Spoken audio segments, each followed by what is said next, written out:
All right, we are live. Jamie, thanks for joining us. So we are all here for Marketing Mondays, RevGenius.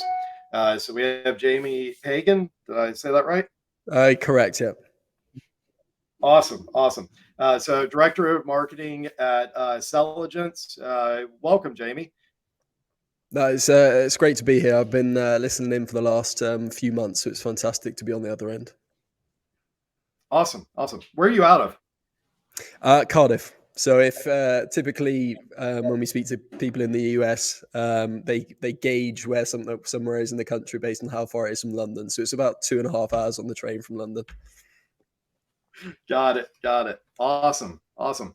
All right. Well, cool.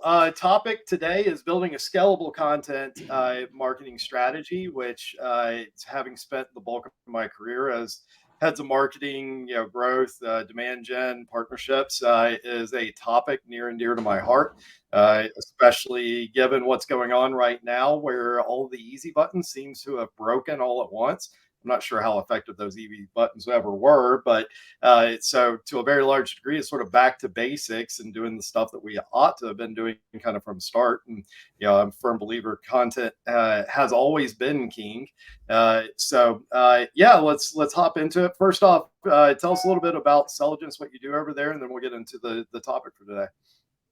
Brilliant. So Selligence, is obviously, as the name suggests, is a sales intelligence platform built off the back of AI-driven sales triggers. So what I mean by a sales trigger is an event that basically suggests that a business might be going through a buying phase. So I think the most well-known example would be a funding round, which is in recent times has probably become a bit oversaturated, but funding rounds is a good example. Company X goes through funding round, they're very likely to be spending money. So we track around 116 different sales triggers, each with some subtypes as well, which means basically thousands of leads that are pre-intent. So it suggests that a business will be looking for your product or solution in the coming months rather than they're actively looking. So you can get ahead of the pack, ahead of the competition. And I think Selligence in its sort of current state is maybe a couple of years old.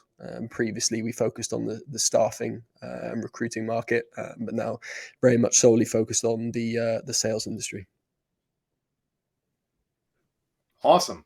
And I love how you pointed out there that they are pre-intent. So obviously, if they're pre-intent, you've got a little bit of ways to go around, nurturing them, getting them ready for that conversation, hopefully getting them to a place where they have intent, which of course aligns with the topic. But it's always interesting to me whenever people start playing around with these types of signals and how to leverage it. There's almost always like some really kind of interesting, odd, whatever, ways that people have been able to effectively leverage it or insights they've gained out of it. So I imagine with your guys' customer user base that you're privy to at least some of those. Any that are particularly interesting or fun that you want to share? Yeah, I think, like I said, we're tracking 116. So there's any one of them I could go through. I think one of our sort of more recent additions, perhaps something that's been, I don't know if you want to say fashionable in recent times, is perhaps key market movers, so senior leaders and executive leaders. Typically, when they move from one company to the other, I think research suggests that they spend around 70% of their budget in the first 100 days. So by tracking that particular event, if you've got a company that you're going after and you set a safe search or you set a trigger for that and a new executive joins that company, it's a very, very good way to get your foot in the door and potentially pitch. And that's just one of 116. As I said, I think we're delivering anywhere up to 35,000 leads on average per month across all of our core industries. And as obviously we look to expand those core industries, that figure will go up. So it's a steady stream of leads off the back of these event triggers that basically automate your prospecting. That's amazing. I knew that the tactic. I did not know the stat for how much budget was spent within that period of time. But of course, that makes sense. Like you're not bringing in somebody new to just do the same thing that was being done before. And so, one, you've got, a mandate around the hiring to come and do things differently or better. But two, like most of us are going to be pretty antsy to get in there and deliver some results and some changes around that. So, makes huge amount of sense on why that would be such a valuable, intense, well, not necessarily intent signal, but pre-intent signal for that. So, one of the or two of the biggest challenges that I've had, and with my teams and running content strategies, is content, of course, is a relatively time intensive process to create. And so it can be relatively time, resource intensive around that. And so you want to make sure you're doing that as efficiently as possible, and also that you're creating the right content for the right use cases. And then, of course, your content's only as good as your distribution strategy and how effective you are at getting that out in front of people, and in particular in front of the right people, and even better if you can do it at the right time. So, what insights do you have around kind of those critical pieces of it? Because you can have the best signaling in the world, but if you're not doing things efficiently and you're not getting it out the door and in front of them properly, then it ain't going to do you a whole lot of good. Yeah, no, I think on that sort of topic, I think the main note that I made was all around the podcast, and the reason I bring up the podcast, or any one of the podcasts that a company might choose to do, is that by creating a podcast, we're basically fueling our engine constantly every single week. We get the episode of the podcast which we release every single week, so we get an episode every week. That gets then shared onto Spotify, to Apple, to Google, to Amazon, etc. We get a full episode on YouTube. We clip it up. Those go into YouTube Shorts. They also go onto LinkedIn. We then have text-based posts. If the podcast episode warrants a long written piece, we are able to share that with a content writer, and we're also going to get that on the website. So by producing one podcast episode every single week, we're actually getting 10 to 50 different pieces of content a week, which means we can very efficiently distribute content at mass in a very ordered and structured way, just by adhering to that one per week podcast. So I think that's been one of the most, I would say, efficient, or one of the most rewarding or valuable things that we've actually started. I think we started that back in November, so we're coming up to our 20th episode on that, and 20 weeks worth of content and hundreds of sub pieces of content off the back of that. So I think that's been probably the most efficient form of creation and distribution that we've actually started. That's amazing. I mean, it goes hand in hand with what I tell my teams. If we're ever creating a piece of content that has a single use or a single thing that we're going to do with it, like, we should be really concerned. We need to be figuring out, okay, how's this going to pull double, triple duty? How can we repurpose, reuse the content, slice and dice it, repackage it, whatever, so you get as much mileage out of that content as humanly possible. Because the creation of it is the hardest part, it's the heaviest lift. So make sure you do everything you can as far as getting it out and getting it distributed and finding all the different ways. What's been one of your more effective strategies in driving? So of course, one of the keys in a content content engine, especially when it comes to distribution of it, is kind of getting things up to a critical mass, as far as like people that have awareness and are seeing it, engaging with it.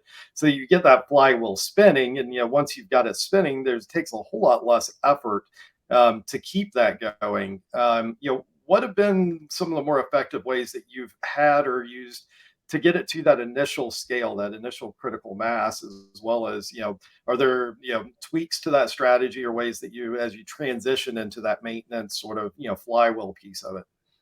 See, I would say, open and honest, that we're very much still in that build stage. So I think in terms of that new strategy that we adopted, we're looking at end of Q3, Q4. So we're very much in that scale up, phase, to try and reach, like you said, that flywheel where it's essentially humming nicely, and you just have to keep feeding it. So I think the positive signals that we've seen, probably the most positive signals, I would say, are off the back of the clips.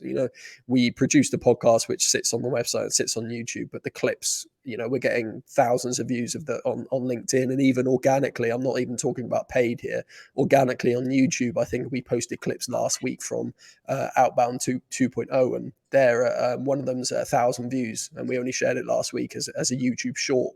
So I think those short and sweet clips have been probably the most rewarding in terms of that. I don't want to say easy, because obviously there's a lot of effort that goes into editing, clipping them up, writing the post. It's labor intensive, but they've been the most rewarding. And I think just naturally that sort of fits with the way people want to consume content, right? Natively inside the platform in a way that requires 0 clicks. And that's definitely been the most rewarding for us. Yeah, absolutely. You definitely want to present your content within, wherever possible, the context of the channel that they've discovered it in. So if you require them to go elsewhere, do something else, go into a different platform, like you're gonna, it's the classic marketers, problem. Every click, every step, whatever, you're gonna lose a certain percentage of people. So minimize those, keep it as familiar as possible. But also you alluded to something in there that's really important. You design your content relative to kind of where they are in that process or journey or familiarity. And so, for people that are just at that like awareness stage, of course, something that's going to be smaller, more bite-sized, easier to consume is going to be more appealing, and makes sense that that's going to be what they're going to typically engage with. And so I think that's a piece that a lot of people miss out on. It's like, okay, yeah, we need to do this in different formats and links and stuff like that. But then how do you best get that in front of the right people relative to kind of where they are and what their needs are, relative to the format, type of content that you've got. Yeah, no, Awesome. I was So gonna say, sorry, that I'm a huge believer myself in. I think you've got to get the fundamentals right, and by fundamentals I mean, again, without paid. So if you're able to consistently distribute at scale, post daily, get it on YouTube weekly, get it on LinkedIn, get it on YouTube Shorts, your website, all that. If you're able to do that consistently at scale for 3 months, and then you can do it for 6 months, then it's time to start putting some money behind it. If you like you said, it's that consistency of scaling up to that opportune mass. And I think as soon as you lose that momentum, reaching, getting to that opportune mass, then obviously money's just going down the drain on content that people aren't, there's no consistency behind it. absolutely, could not agree more. In fact, I had this conversation with a prospect for us at RevGenius last week, where they were talking about coming and sponsoring, some content with us, running, some webinars and stuff, and started digging into it, and it was like, oh, so you've never run one of these internally? I was like, do you know what your process would be, what your operations looks like post event? I was like, no, we were going to figure that. I was like, don't come pay us to go figure this stuff out. It's like, no, like you need to go run 2-3 of these internally, like work the kinks out of it, figure out what you need to dial in, fix all of that stuff. Then let's talk. But yeah, you don't want to start throwing money at something only to learn where you've got the giant holes you need to go plug. Like go test run it, go do dry runs, and then start adding some paid layers to it. Could Yeah, not no, I mean, agree more. ultimately, people are under even more pressure in the current climate to get results fast. And I think, 6 months ago, a year ago, podcasting might have seemed like a nice to have rather than a must have. And I think more and more now, people are under pressure and they're thinking, geez, I wish we started something 6 months ago, whether it's a podcast or not, whether it's a series of or whatever. But I think, like you said, they're coming to the table thinking, right, we want to do that, but they don't understand. Like the podcasting distribution, my post-production to-do list, I call it, is honestly about 35 steps. And each step might just be record podcast, could be one step, but it's like a 35-step process that I have to go through for each and every one. And I think if you said that to the majority of people before starting a podcast, they'd say, right, so 10 episodes is going to be 350 actions. And they're just not going to do it, are they? But once they get to that point of understanding the fundamentals, that's the time to really, put your money behind it. Yeah, I mean, we're a similar story here. Our operational doc for spinning up, promoting, running, post event for things like this is about 6 pages long. We're working on trying to whittle that down so it's closer to 3. But even then, like that's a lot of steps. Like there's a lot that goes into doing this stuff and doing it well or doing it right. And I think that's also a big piece of the puzzle. Like how do you get that as efficient as humanly possible? Because whenever you're having to do this rinse and repeat, then it can add up a lot. You really hit on something, and when I've run my demand gen marketing agencies, it's something that I learned the hard way that you've got to really impress on people, make sure they understand. If you're doing a content strategy, it takes time for this stuff to deliver results, especially anything that's going to move the needle. I typically tell them like earliest you're going to see anything that's going to start moving the needle is like 90 days. Realistically, you're probably 6+ months out. Have you guys seen similar on your side? Yeah, I was just going to say, like, it's very much a case of, like I said, people want that quick win. They want switch LinkedIn ads on a Monday, and by Friday you've closed your first deal, and it's just, it's just not necessarily realistic. And I think I've always said, exactly the same as you. They're 3 months minimum, and in that 3 months you would have done some optimization, you would have done some, testing, and you would have found, I guess, your positive signals in those ads that you can carry forward. And then in the 3 to 6 months, you start to get those inbound and start to get that, like you said, you start to reach that opportune mass where the content basically just feeds itself. But yeah, 3 to 6 months for sure. Yep. So you mentioned in the current environment, of course, we're all struggling with. Jump So lights the go lights up. just gone off. I'm the only one in the office, so. Uh, but yeah, I mean, we're obviously under a bit of a crunch, more pressure than the industry's been in a long time, with a lot of pressure to demonstrate ROI and effectiveness of campaigns. With that sort of lead time and uncertainty around content, what advice do you have or strategies that you would suggest for how do you actually have these conversations with your manager, your C-suite, your investors, your board on like, hey, we need to do this, but it's going to be 3 to 6 months with no guarantees before you're going to see anything out of it. I think data is king. So I mean, personally, internally, we track. I couldn't even tell you how many different metrics, and I sort of reference them as positive signals there. But it's anything that suggests you're moving in the right direction. And I appreciate, obviously, in the short term, you're going to want some quick wins. But I think the quick wins come more from the capturing the existing demand. You've got a solid website, the user experience is great, the product messaging's bang on, you've got a good way for booking demos, or you've got a nice inbound process already in existence where you're able to capture that existing demand, when the market is down, for example.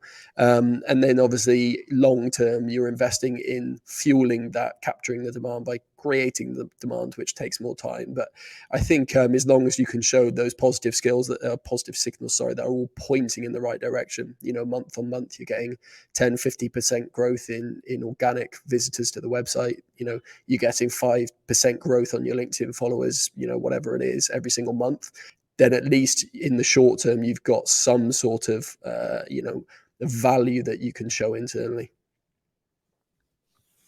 100%. So you've used the word content engine a couple of times. Can you unpack what's behind that? What does it actually entail to have a content engine, and how do you go about building that?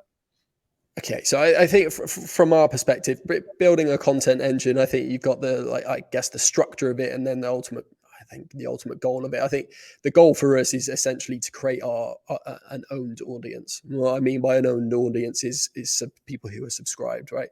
They are newsletter subscribers, YouTube subscribers, LinkedIn followers, podcaster followers.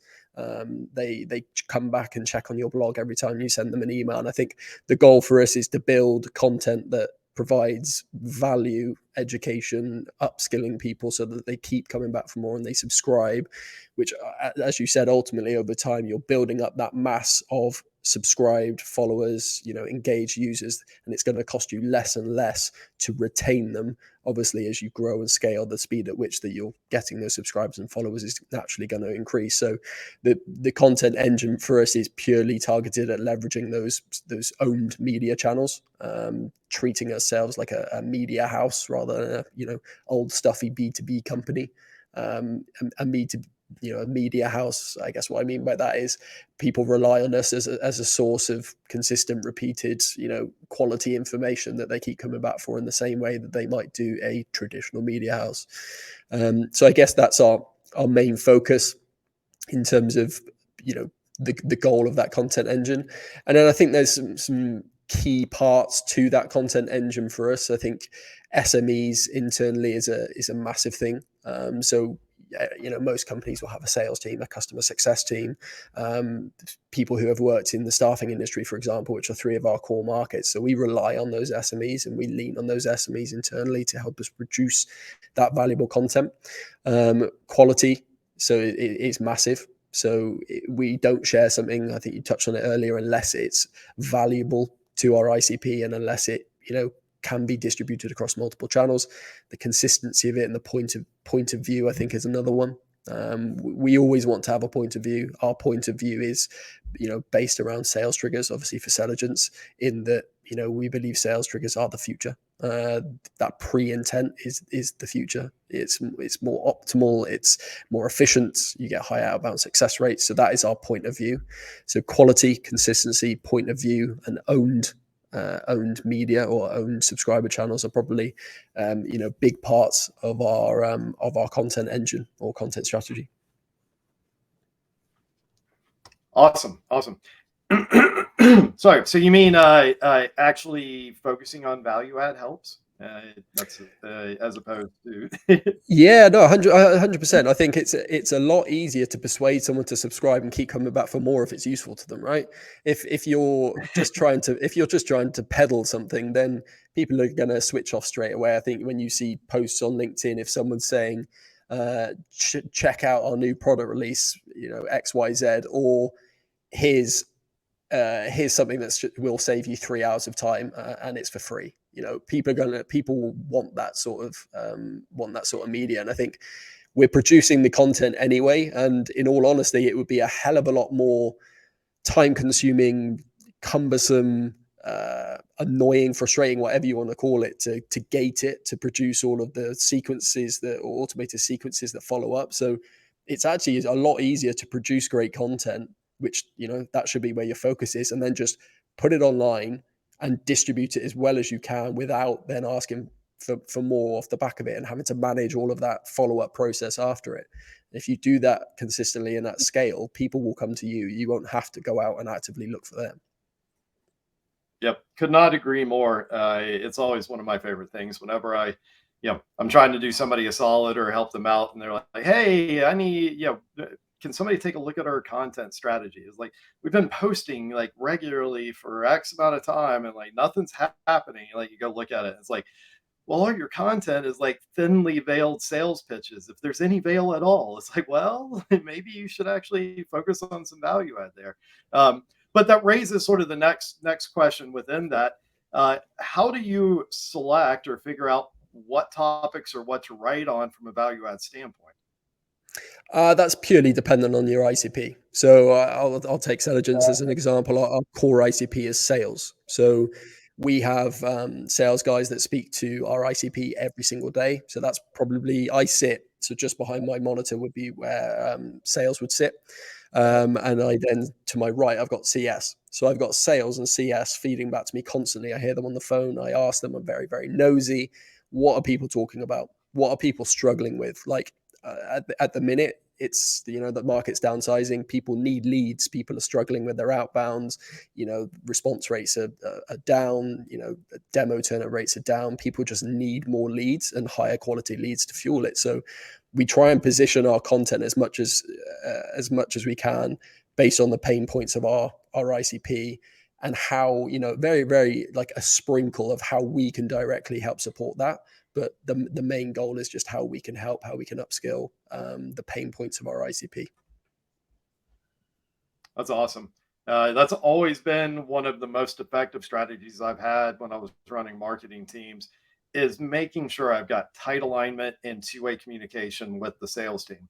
And it's always mind-boggling to me the number of marketers that I talk to, and it's like they never talk to anybody on the sales team. or if they do, it's to point fingers and say, "Hey, you're dropping the ball on the leads we're generating," and they're saying you're generating terrible leads. But there's not ever actually that two-way communication, which of course is a challenge in some orgs, because you've got to build that alignment, especially if it's not been done traditionally. Obviously you're in really close physical proximity to them, but any strategies or things that you can share around how to drive that, especially if you're remote, not in the same place, you can't leverage actual physical proximity? Yeah, I think I've worked personally at some, I would call them like legacy B2B companies in the UK. So companies that are like an 8 billion valuation, and they've got thousands of staff and 100 marketers and however many thousand salespeople. And I think the difference between that sort of structure and the structure we're in now is just it's that one team, which sounds like a real cliche, but like you're not marketing and you're sales. You are a revenue generating function. Both of you are there to generate revenue. So we have, just to give a couple of examples, we have a monthly town hall where marketing have to present, sales have to present, and they all support that same strategic goal and the same revenue goal. So all of our information that is filtered down into the teams is aligned to the same goal. There's a sales meeting every month that I have to present at from marketing. This is what we are doing for you to try and help generate those inbounds, to try and make your job easier. Here's the collateral we've done for you. Here's the changes to the website that's going to make your jobs easier. So it is very much a case of I am held accountable by sales. I hold sales accountable for any inbounds. I am very like when there's inbounds and they go across, I'm like, guys, what's happening with this? Is good, bad? Give me the feedback. And it is just that open communication and holding each other accountable. So monthly presentations, weekly catch ups, whatever it is, you've just got to make sure that the communication is as good as possible. That's awesome. And you've touched on and covered, the sort of anecdotal subjective feedback that you're able to generate from those teams. From the data side of things, what are things you guys pay particular attention to in order to, give some direction, level up, the content, the topics, things that you're focusing on? I think for us, in terms of obviously, we have a view of things like conversion rates inside CRMs, taking into account the performance of or the uplifts from our tool. So we compare those sort of outbound success rates with the industry averages. We stay very on top of the industry averages in terms of how many leads are converting to qualified opportunities, how many of the qualified opportunities, and then are you closing? And we pay very, very close attention to those. Obviously, when we're on those calls, as part of the sales process, it's very much a case of what is your average at the minute? How can we look to help that? How, what integrations do you have? And we have different data for each of the integrations that we have, different CRMs, etc. So we keep a very, very watchful eye on industry trends. So I think there was one of the stats that we were sort of paying close attention to, is the number of dials it takes to connect to someone, or the number of dials it takes to have a genuine conversation with one of your ICP buyers. And that feeds into our ROI calculations. The number of people that you would expect to turn up to a demo, we reference that into our ROI calculations on our outbound success. So again, it's very much a case of when we ask the question, almost as if it's like a industry survey. When we're speaking to customers, and it's very much two way. We share as much insight as we can, and we ask for as much insights as we can. Yep. And what about for what you guys are generating internally? Are there specific signals that you're looking for, or things within the data to give you direction on like topic selection for your podcast and stuff? Yeah. So I mean, in terms of, do you mean in terms of, I guess close one deals that we've had success with, and what was successful in that process? Like what messaging was resonated well? Yeah, I mean that side of it, but we were talking through like the sort of anecdotal, subjective feedback from the sales team that you're doing such a great job of generating. But asking if there's anything on the analytics number side that you use to help shore up, support what you're hearing sort of anecdotally or subjectively, to combine and give you a firmer direction around things.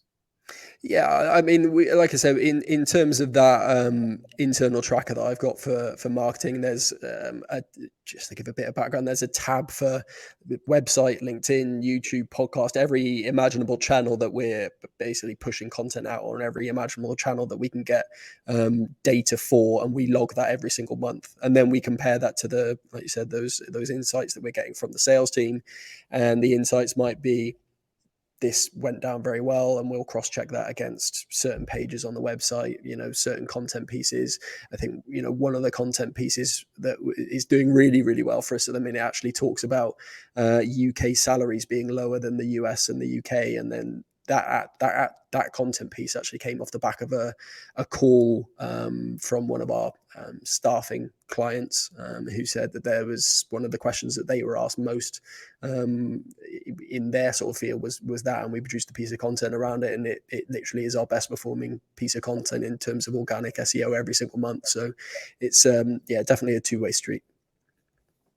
That's awesome. That's awesome. So we touched upon this sort of the started off.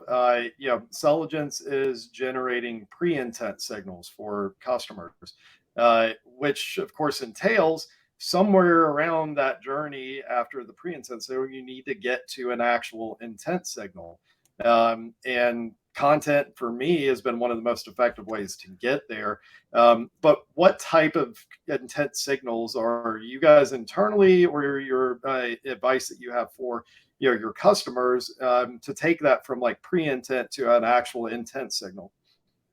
I think, I guess in terms of where we want to be and where we are, two very different answers to that question. I think That's fair. we definitely a firm believer in self-reported attribution. So that's something that we introduced again, sort of Q2, Q3 on our inbounds. But we obviously pair that with data-backed analysis as well. So we've seen a really nice uplift in word of mouth referrals. LinkedIn started to creep in now, and obviously one of the sort of main goals of the podcast was that we start to see the podcast mentioned in self-reported attribution as well. So there's a few key pages on the website that we track that would definitely show higher intent, like pricing page, ROI calculator page, those sorts of pages, demo pages, all of those different sort of layers of the journey. We don't really look at as a website visit as much of an intent. To be honest, let's put it that way. Like, someone visiting our website once isn't going to get a phone call from our sales team saying, "Do you want to buy?" So there's definitely various levels of the intent that we're looking at throughout that funnel, if you want to call it that. Yeah, it sounds very familiar. Anytime I get hit up by somebody saying like, "Hey, we need help with our lead scoring model," it's like, "Oh dear God, not that." Like, don't you know a email open's not worth a point, and a link click's not worth three, and that's not going to give you a real intense signal. And what you talked about is actually the way that I've been doing it for a while, and I recommend most people, which is, create engineered intentional conversion points or thresholds as your intent signals, instead of trying to like build some point scoring system with it. Like, build stuff in there that pretty clearly indicates like, okay, they've gone past awareness and they're in sort of a middle of the funnel stuff. So create content, create conversion points, whatever, around somebody that's at that stage, that's interested at that point in it, or things like pricing, demo, trial, whatever, for bottom of the funnel, where they can clearly be raising their hand and saying like, "Hey, we're at this point in the journey." And then in each of those points, like, make sure you've got built-in nudges and pathways established for how do they get from where they are there to the next place you want them to get to, and be intentional about trying to drive them there.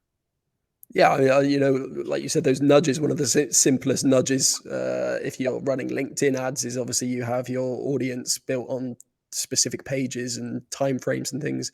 And then, you can chuck them into a retargeted to try and sort of move them further down that funnel. But I think the pricing page was a good example. We didn't have a pricing page on our website a few months back. And over the last few months, it's ended up generating some of the most number of page views of any page on the website. And we actually stuck a form on there because at this time we don't necessarily share the full pricing for our organizational sort of plan. So we had a pricing proposal request, and that ended up literally within the first few days of it going live, we started having pricing proposal requests, which was a whole new channel that we opened up just by creating a page, which took us a couple of days, really. Yep. Anytime I'm talking to a company that doesn't have a pricing page, it's like, I don't care if you don't publish your pricing. You still need a pricing page. It was like, that is, your most high intent prospects, I guarantee you will be Googling your company name, your product name, and pricing. It was like, you need a place for them to land. You need a way for them to reach out and have that conversation, even if you're not publishing it. And it's mind-boggling. I mean, the number of people that are like, no, we don't want a pricing page. We don't need a pricing page. Like, yeah, you do. Like, get that up there now. It's something we're still very actively working on in terms of that pricing page, because we are on a journey to moving towards PLG with a freemium model as well. So that pricing page will become ever more important in terms of driving free trial, start a professional organizational plan, and guiding them through that journey. I mean, the ROI calculator is a page that went live last week, and we're already seeing really good sort of submissions, I guess, to that form of people trying to find out what the potential ROI they're leaving on the table is. And again, like you said, it was just another way of trying to gauge different levels of intent. They're probably going to look at an ROI calculator before they look at submitting anything or pricing, aren't they? So just trying to plug a few of those holes, really. Yep, absolutely. ROI calculator is an excellent, in my experience, like middle of the funnel step or signal. Like, hey, we've got awareness. We're looking at solutions. Like, how would I actually get a return on this, or how would I actually like pitch this or budget for it, whatever. So for a lot of companies that for a lot of companies that don't have anything like this running, or they're trying to figure out, like, all right, I'm sold, I need to do this, but I have no idea how to get from like standing start to actually having an engine. What's your advice on kind of where to start, what to prioritize, essential things that you need to kind of get off the ground? I think I'll give a bit of context in terms of, or a bit of background in terms of our team. So I'm a sole marketer, and I don't mean a sole marketer in my department. I mean, I am the only marketer for the business. So there is me as a sole marketer, and then we have two other colleagues who sit in the research team that do pitch in on content. So just to give a bit of background in terms of the headcount, which I think will give a bit of a better understanding in terms of how we structure it. And if you've got more people than that, then hopefully it should be easier, albeit too many cooks can sometimes spoil the broth, as they say. But we have a relatively simple cadence. I think for 2023, our target is to post twice a day on LinkedIn. That's just one of my own targets. Release one podcast episode a week, create 2 high quality written pieces per month, and send 1 newsletter per week. And that was based on just our resource in terms of time. Like, for us to produce a high quality content piece when we don't actually have a dedicated writer, we think 2 a month is a relatively good sort of cadence to follow. If we get 25 pieces, very high quality content over the course of the year, that's great. We use monday.com for the planning side of it, the operations side of it. We have a board inside there that each of us can obviously look at, work and edit, add comments. We have a weekly content catch up for the 3 of us, for us to discuss all new ideas and for anything upcoming. And then what we do is, like I said, we have that post-production to-do list. So for every piece of content, it's like a 25 step process that we have to go through for each of them. And that's how we just keep stuff moving through. We have a Teams channel, Slack, whatever you want to use, where we have a proofing channel, other areas of the business pitch in and add comments. So we basically keep ourselves accountable with a fairly rigid structure. I do like structure. I love Excel. I love things that can be given deadlines and timelines and anything like that. And I think you've got to keep yourself accountable. Like we said, that consistency is key. So if you agree a cadence at the start of the year, then try your best to maintain that cadence. and share the load as best you can. Like I said, I do all of the execution of the content, the distribution, as well as the podcast. I handle the podcast, and then the written pieces are handled by one of my colleagues, Becky, and another called Zara, who help with the written content. So that gives a bit of a background as to how we sort of maintain that engine and keep it moving forward. Obviously, there are lots of other moving parts that you can't necessarily control. If you've got external sign off, for example, that's probably one of the biggest hurdles that you have to overcome. That can typically take anywhere from a few days to 2 weeks, 3 weeks sometimes, which can be frustrating. But yeah, that's a bit of a background. Awesome. So yeah, I think that's really, really vital advice, is to start with what your internal resources are. What do you actually have, and then try and be reasonable with what your goals are relative to that. Also, I think something you guys have done really well is, all right, we're going to focus primarily on this podcast piece. We're going to do all that we can to get extra mileage, repurpose, all of that stuff around what you guys are doing on the podcast. But it sounds like the podcast is really the focus of it, and really the thing that you guys are trying to drive. You've got obviously the written content, a couple of pieces a month. But the big thing out of that is, and I see people do this all the time, don't try and do too much all at once. Like, get one piece of it, or part of it stood up, get it to that critical mass, get to where that flywheel's spinning, then try and layer on something else.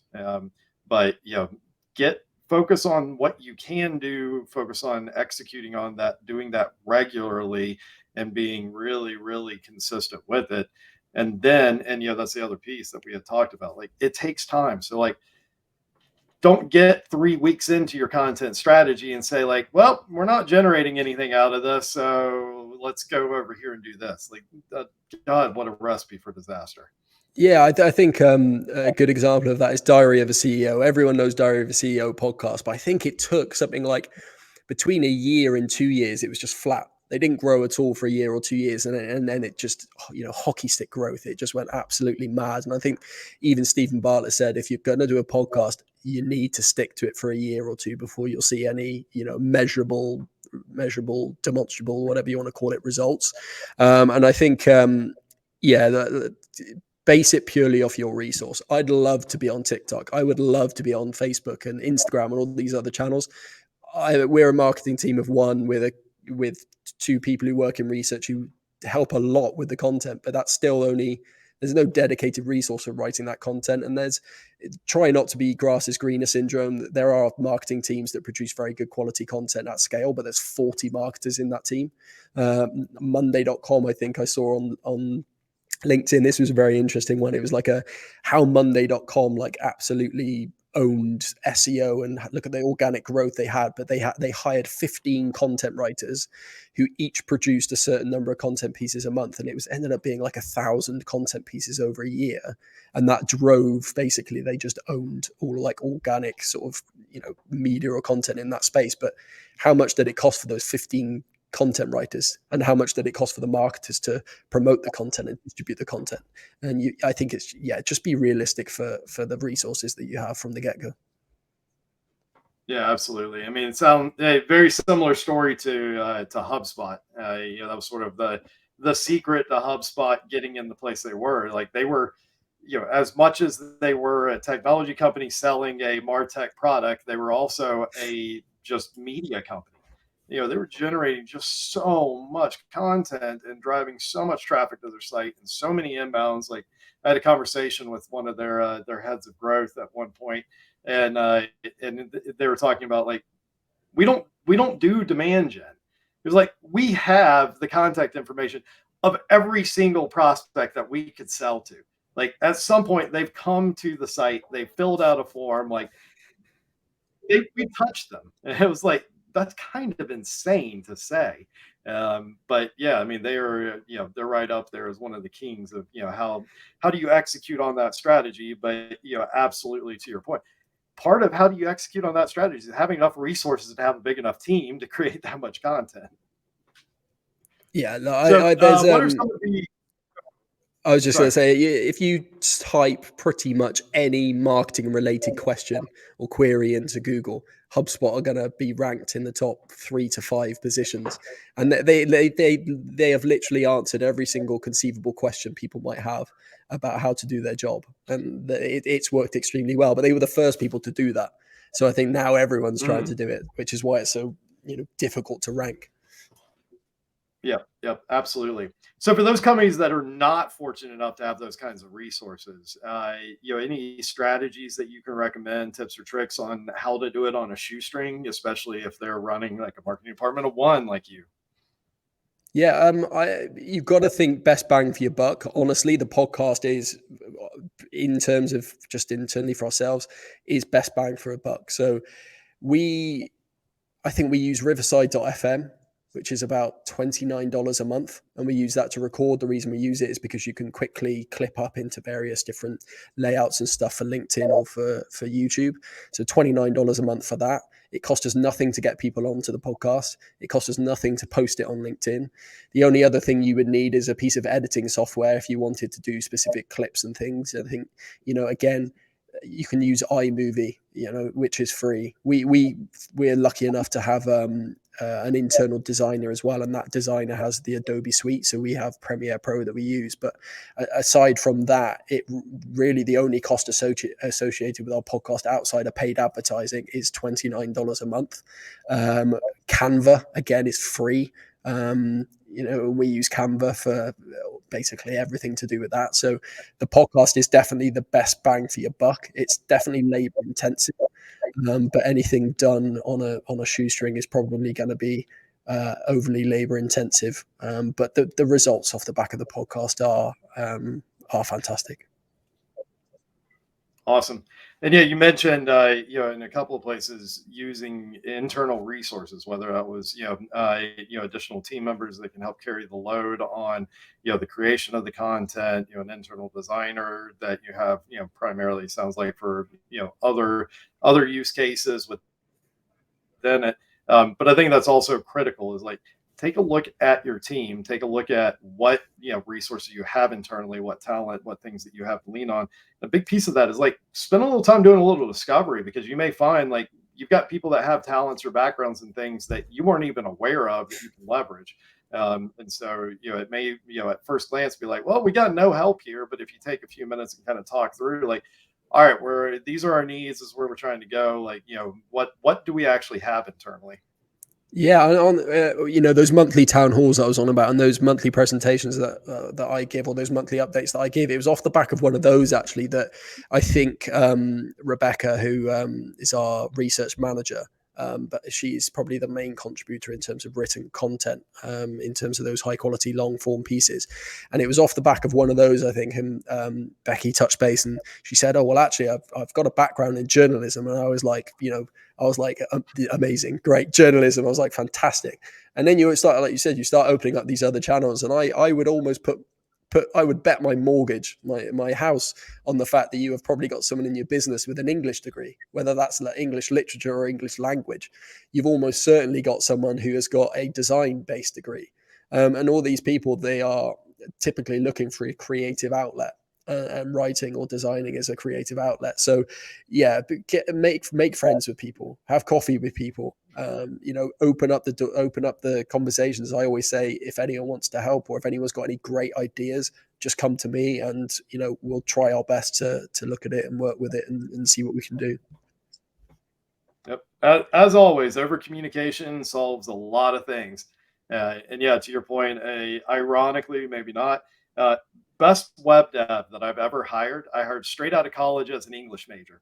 It just happened Yeah, to there you like go. coding sites and playing around with web dev stuff on the side, and it was like, oh, you can do that. How'd you like to come work for us? And he's like, you mean I can do this hobby and get paid for it? It's like, yeah, let's Yeah, do this. I think that the key thing to remember is, you're probably 18 in the UK when you go to university.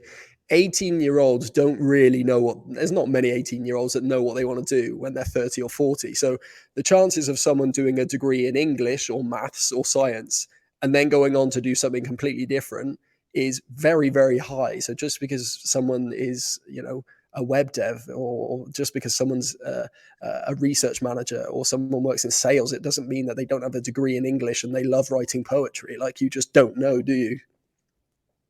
Yep, absolutely. It's funny. It was similar to advice I was giving my 14-year-old daughter the other day. She was all 14. She's all worked up about, like, oh, what am I going to study in college? And I don't know what I'm going to go and be or do. I was like, I don't care what you choose at what age. I can virtually guarantee you 5 years later, you're not going to be doing the same thing. So it was like, don't stress so much about it. Like, it's going to change. Yeah, I mean, I Well, did cool. design. I did product design, and I didn't go into design Exactly. because I didn't like people saying, "I want you to design this, but it has to look like this." I was like, "Well, that's not design." So that's why I went into marketing, and I used design every single day. But people, would wrongly assume that because I'm a marketer, I've never designed anything. I've just run ads or stuff like that. So. Yep, I totally get it. I've got ABD, all but dissertation for a doctorate in philosophy, and you'd be shocked how much I use that background in the business world. But and actually, I've seen that broader backgrounds that people have, more often than not, the more they can offer in as far as unique perspectives or ways to think through things and stuff like that. So I strongly, strongly value that sort of diverse background and having experiences outside of that core thing that you hired them for. But we're coming up on the end of the hour. Before we wrap up here, Jamie, tell the audience how can they get in touch with you? LinkedIn is probably your best bet. Just Jamie Pagan on LinkedIn. I think that's my profile URL. That's either that or my email, which I'm sure people can get in touch on the RevGenius community, of course. But they're the three best bets. Awesome, awesome. Well, it sounds good. Thank you so much for coming on, Jamie. This has been a fantastic topic. I love a lot of the advice that you have on here, and it sounds like you've got your work cut out for you. But it sounds like you're doing a hell of a job as a team of one right now. So hats off to you. No, I appreciate it. Thank you for allowing me to come on. More than happy to do it again. It's been great chatting. Awesome, awesome. Let's do it. Thanks so much, Jamie, and thanks everybody. We'll be back next week. Cheers, guys.